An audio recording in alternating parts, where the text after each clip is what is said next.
भांजे किसे प्यारे नहीं होते। मुझे सप्तैन से बहुत प्यार था। वो अक्सर मेरे घर आया करता था। इसकी उम्र यही कोई 15-16 बरस होगी।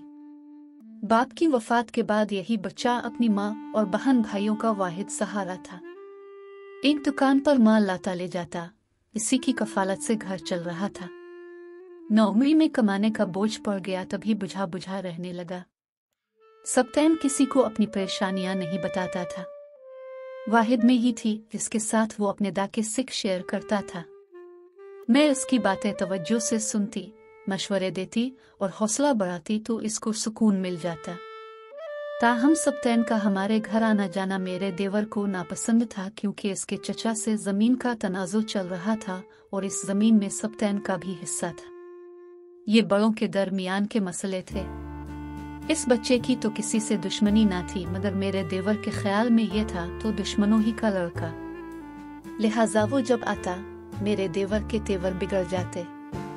वो मुझसे कहता कि इसको मना करो, ये हमारे घर ना आया करे। अक्सर मैं खामोश हो जाती, लेकिन कभी मुझे भी गुस्सा आ जाता, तब जैसा सवाल वैसा जवाब देने लगती।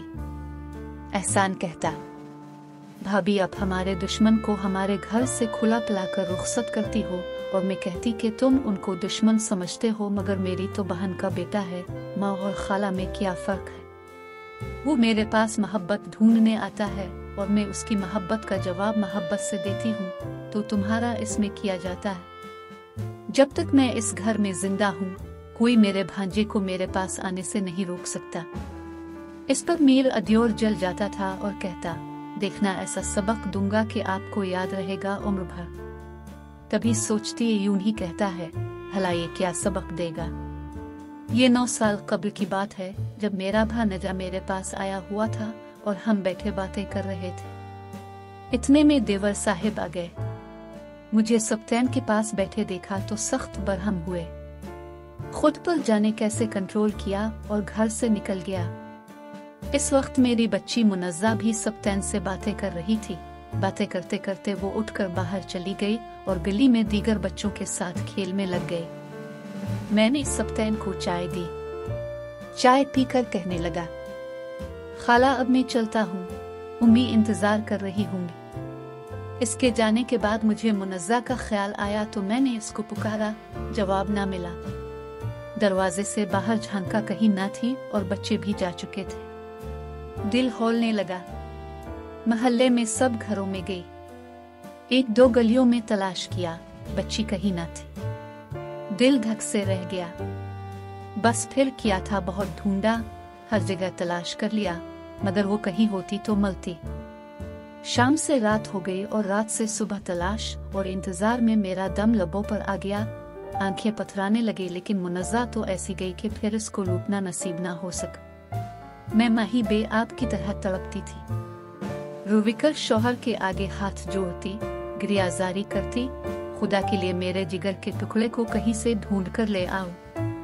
मुझे अपने देवर पर शक था कि मुझे दुख पहुंचाने को इसी ने मुनज़्ज़ा को नागायब कर दिया हो, क्योंकि सबक देने की धमकी तो वो मुझे दे चुका था। सोचती थी कि क्या खबर मेरी ममता को तड़पा कर तमाशा देख रहा हो। ये एक ख्याल ही तो था, हो सकता है हकीकत कुछ और हो। क्या खबर कोई और मेरी मुनज़्ज़ा को ले गया हो, कोई बर्दा फरोश, कोई बच्चों को अगवा करने वाला। खुदा जाने वो कैसा सुलूक उन मासूम बच्चों के साथ करते होंगे। ऐसी भयानक बातें सोच में आती कि मेरे सनस ही रुकने लगता था और मैं जान कनी के अजाब में गिरफ्तार हो जाती। दिल को तसल्ली देती कि एहसान ऐसा बुरा तो नहीं है, आखिर मेरी बच्ची का सगा चाचा है। भला ये क्यों इस मासूम को माँ से जुदा करेगा। भला 6 बरस के बच्चे की अमरही क्या होती है। मैं ही जान कनी के अजाब में मुब्तला ना थी। बच्ची भी माँ के बगैर अजियत में होगी और रू रू कर हलकान होगी। ये ख्याल आते ही मैं भी रू रू कर हलकान होने लगती थी। उधर मेरे शौहर को मुझसे उलट ख्यालात आ रहे थे कि सप्तैन की चूंकि एहसान से नागवारी रहती है, लिहाजा वही ना मुनज़्ज़ा को हमरा ले गया हो और हम लोगों को सताने को इसको छुपा के रखा हो। वो कहते थे कि नुसरत, मुझे तो आज ऐसा लगता है कि सप्तैन के हमारे घर आने का यही मकसद था। कहीं इस बेवकूफ़ लड़के के जरिए हमारी बच्ची का अगवा इसके चचा ने ना करवाया हो। मेरा दिल मगर मेरे शौहर की ऐसी बातों को नहीं मान रहा था। कुछ भी हो सब्तैन मेरा प्यारा भानजा था, कम से कम मेरे साथ तो ऐसा बुरा नहीं कर सकता था। कोई चारा ना देख बिलाखिर मैंने अपने बड़े भाई को बलवा भेजा। मैंने भाई से कहा कि फुरकान हमारे भांजे पर मुनज़्ज़ा के ले जाने का शक रखते हैं, आप इससे भी पूछ लें। जब वो हमारे घर से बाहर निकला तो क्या मुनज़्ज़ा वहां थी? भाई ने जाकर सब्तैन से पूछा। ये भी बताया कि हमारे बहनोई साहिब तुम पर शक कर रहे हैं। सब्तैन रू डाला। इसने कुरान पाक उठा लिया कि मामू जान मुझे मुनज़्ज़ा के बारे में कोई इल्म नहीं है, भला मैं क्यों इसको गायब करूंगा? वो अगर बाहर खेल रही होती तो मैं उसको पकड़कर अंदर ले आता हूं कि गली में ना खेले। उन्हीं दिनों अपने असर और सूख से काम लेकर एहसान ने मेरे भांजे को जबियल करा दी और उस पर उल्टे सीधे इल्जामात लगाकर अंदर करवा दिया। एक इल्जाम यह भी था कि हमारी बच्ची मुनज़्ज़ा को इसी ने अगवा कर लिया है। सब्तैन बेचारा तो एक मामूली बेअसर बंदा था, जबकि मेरे शौहर और देवर बाअसर लोग थे। सब्तैन की दाद रस्सी किसने करना थी, इसकी तो जमानत भी देने वाला कोई ना था, और मेरे शौहर और एहसान के सामने किसी को दम मारने की मजाल न थी। आपा अलग परेशान थी। बहन की बेबसी मुझसे देखी ना जाती थी। उधर मैं अपनी मासूम बच्ची को रो रही थी तो उधर वो अपने जवान बेटे को जेल जाने के सबब रो रही थी, जिसको बेकसूर बना किसी जुर्म के जेल की आहनी सलाखों के पीछे एक नामालूम मुद्दत के लिए डलवा दिया गया था। आपा और भाई ने मुझसे राब्ता किया। भाई ने वकील से मशवरा करने के बाद कहा कि अगर मैं अपने भांजे के हक में अदालत में मजिस्ट्रेट के सामने बयान दे दूं तो सब्तैन रहा हो सकता है। मेरे बयान देने से अगर मेरी बेसुकून बहन का सुकून वापस मिल सकता था तो मैं तैयार थी बयान देने को, क्योंकि मेरा सुकून तो छन ही गया था जब ही मुझे करार आ सकता था जब मुनज़्ज़ा मिल जाती। उनका बच्चा तो खोया हुआ न था बल्कि जेल में था, और जेल भी मेरे शौहर और देवर ने कराई थी। सब्तैन ही तो अपने छोटे बहन भाइयों की कफालत कर रहा था। मुझसे उनका रोना भी देखा न जाता था। लिहाजा मैंने फैसला कर लिया कि जो हो सो हो, मैं बेगुनाह भांजे को तो जेल से रहा कराऊंगी। यकीनन मेरे इस अक़दाम से मेरे शौहर को नाराज तो होना ही था, फिर भी भाई के मजबूर करने पर मैं उनके साथ अदालत जाने पर राजी हो गई और सब्तैन के हक में बयान दे दिया। आखिर वही हुआ जिसका मुझे अंदेशा था।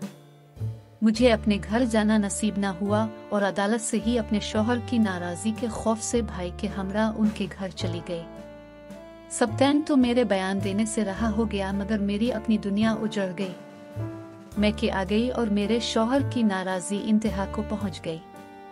ऊपर से बच्ची की जुदाई ने मुझको उदे मुआ कर दिया। अब मैं 3 बच्चों के साथ मैके में थी। बहन भाई ने मुझे बहुत प्यार से रखा, फिर भी मेरे दिन रात रोते ही गुजरते थे। सच कहूँ तो औरत को सुकून अपने शौहर के घर ही मिलता है और बच्चों और शौहर के दरमियान ही उसकी जिंदगी पर मसरत गुजरती है। अगर इनमें से एक मोहरा भी इधर अलिफादेर हो जाए तो सारी बाजी बिगड़ जाती है। शायद मेरे नसीब में मात लिखी थी कि अदालत में बयान देने के बाद सारी बाजी उलट गई थी। कई बरस गुजर गए, मुनज़्ज़ा ना मिली और ना मैं अपने घर जा सकी। मैके में आंसू बहा बहा कर आंखें धुंधला गई। एक रोज रुकर अल्लाह से दुआ की कि मेरा क्या कसूर था जो बैठे बिठाए मेरे हंसते बसते घर को आग लग गई। बच्ची की जुदाई का दर्द भी मिला और शौहर की नाराजगी भी दामन में भर ली। दुआ के बाद सो गई। सोकर उठी तो शौहर का खत मिला। लिखा था, बच्ची कहीं नहीं गई, मुनज़्ज़ा हमारे पास है, तुम उसकी फिक्र मत करो और अब घर आ जाओ। मैंने तुमको मुआफ किया है। किस माँ का दिल नहीं चाहता कि अपनी मुद्दत से बिछड़ी बेटी को मिले और शौहर के घर न जाए, जबकि 4 बच्चों का साथ भी हो, मगर मेरे रिश्तेदारों ने कहा कि तुम हरगज़ वहाँ मत जाना। तुम्हारे शौहर ने कुछ रिश्तेदारों से कहा है कि मेरी बीवी एक बार घर आए तो इसको अदालत में बयान देने का ऐसा मजा चुके हुआ हैगा कि याद करेगी। अब कोई मेरी बेबसी का अंदाजा कर ले। एक तरफ मेरी बेबसी और बच्ची की जुदाई से नीम जान में, और दूसरी तरफ अदालत गई तो किसके कहने पर उन्होंने सब्तैन को जेल कराए। उधर मुनज़्ज़ा की मोहब्बत मजबूर करती कि घर चली जाऊं, उधर लोगों की बातें खौफजदा करती कि कहीं वो मुझे खार ना कर दे। मेरे अंदर की माँ कहती कि फौरन अभी अपनी बच्ची के पास चली जा, वो तुझको ऐसे ही पुकारती होगी जैसे तेरा दिल इसको पुकारता है। और खौफ कहता कि नादान, सोच समझ ले, बच्ची उनके पास है भी कि नहीं, तुझको सजा देने की ये कोई दूसरी ही उनकी चाल ना हो। इंसानों का क्या एतबार। आखिरकार भाई ही मेरे शौहर के पास गए, सुलह की दरख्वास्त लेकर ससुराल वालों ने कहा कि आप लोग पहले हमसे मुआफ़ी मांगे।